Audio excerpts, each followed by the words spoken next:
Okay, we're live on a Thursday, and another feather ruffling session on this one. MLM Heretic Chronicles, episode 16. This is going to be about poaching reps from other countries, companies, and it happens all the time.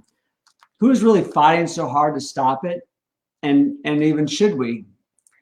What does that term poaching mean in MLM or network marketing?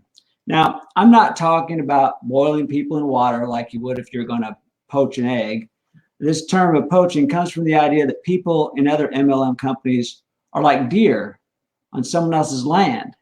And if you come on their land to hunt for that deer, you are illegally poaching that deer because the landowner owns that deer.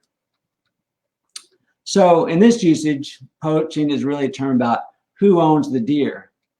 And the implication, by extension, is clear that the uplines and the MLM company own that rep.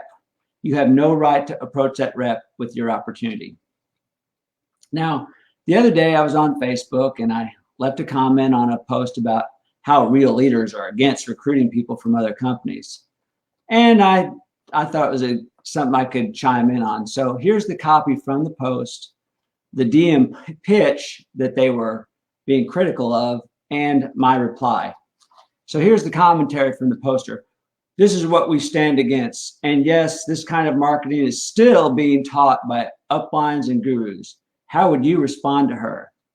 And here's the DM pitch. The DM pitch said, Colleen, we noticed you were in network marketing and want to invite you to hear about our company. In return, we will listen to you about yours. We dare you to compare. Let's talk, please. Please use our virtual calendar. Now, apart from this being a horrible approach, why are we trying to outlaw stupid behavior?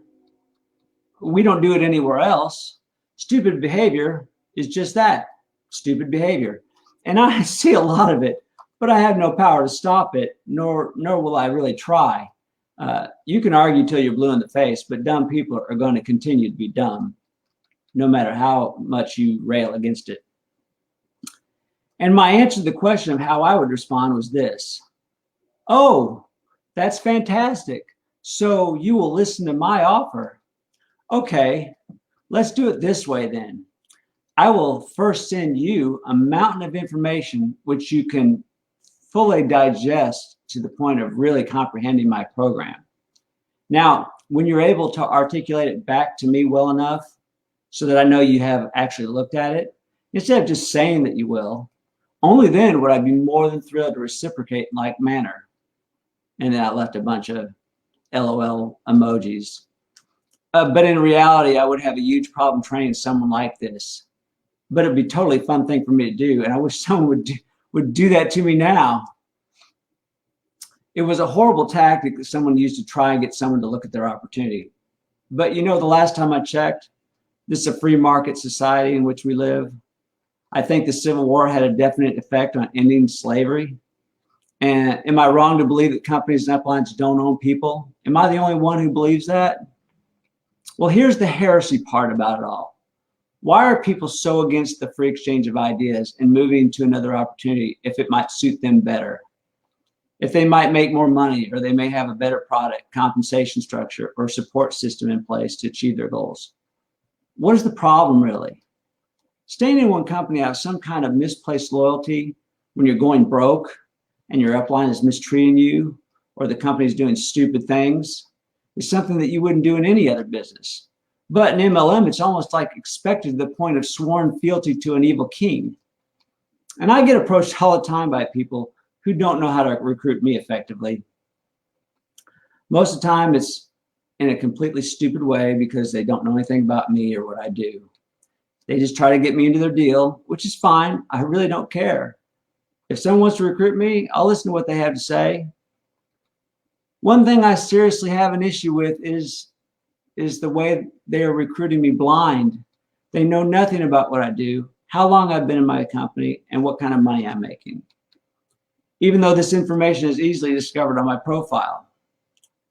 They just think I'm a warm body that can fill one of their slots.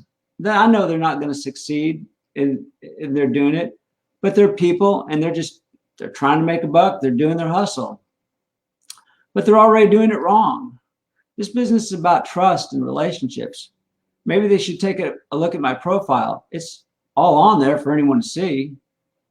Well, about 3/4 of the way through into recruiting me, into the recruiting conversation with me, they asked me what company I'm in.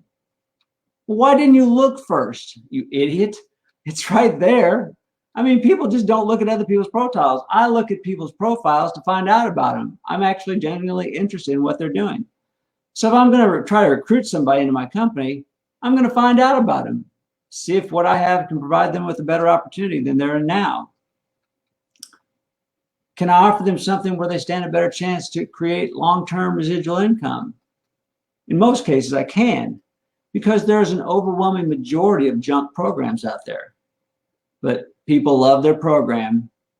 That's why it's called programming. I just thought of that right now.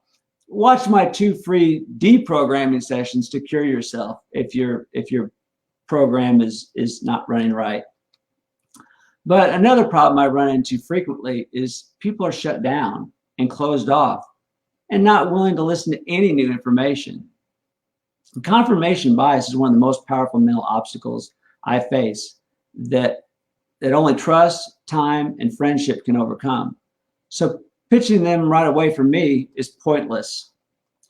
If you're going to try to recruit me, you need to find out exactly what I'm doing first, and then we can have a conversation. I don't know your program as well as you, and you certainly don't know my program at all. So there's only a few things you need to know about my program, and most are not even willing to listen to the first thing. Again, this is fine. It's a free market economy. You can do whatever stupid program you want. People are quitting and joining other companies all the time. I don't know why we make this fuss about recruiting people from one company to another. Most people have been in more than one company before they are ever successful anyway. And this is an industry statistic that's completely true. So stop treating people in your downline in your company like they're your own personal property. Slavery ended over 150 years ago in the United States, and it needs to end in network marketing.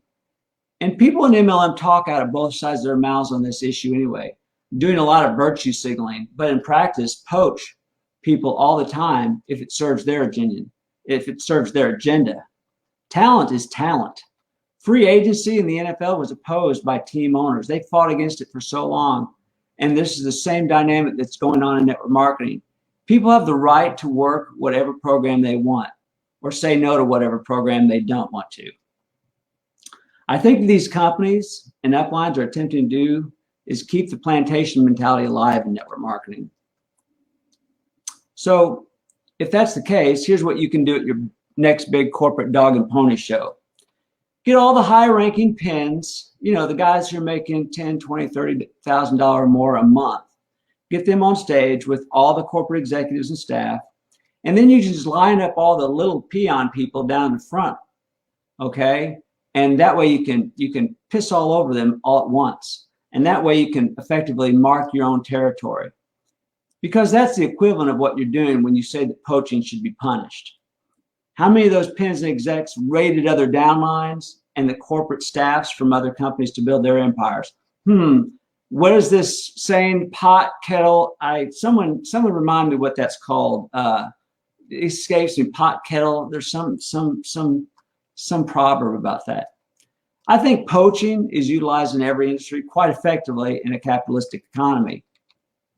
People change jobs. Corporate headhunters look for talent to build new companies. Startup MLMs grow fast in the beginning by doing this all the time because of that ground floor frenzy that, you know, everybody talks about, getting in on the ground floor, which is kind of dumb too, because most of them don't last.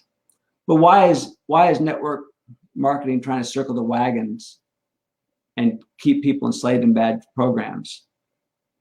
And talk about hypocritical. You're poaching people 99% of the time from their day job if they come from corporate America. Do you only advocate recruiting jobless people into your deal? See how that works. So why don't you scream foul at this kind of recruiting behavior, recruiting from another company? those people need their staff and employees just like you need your downlines. It's ridiculous because there's a lot of programs, bad programs, and that's why. And nobody wants anybody looking at other things that would take away from the profits. Well, like I said, it was going to be a feather ruffler. Hopefully that ruffled some feathers. If it doesn't, I'm not doing this right. That's what heretics do. They ruffle feathers. Please leave a comment. Tell me you like it. Tell me you hate it. Tell me you shut up. Tell me to keep talking. I don't care what you tell me. Just tell me something that you're thinking. I'm out. Have a great Thursday evening.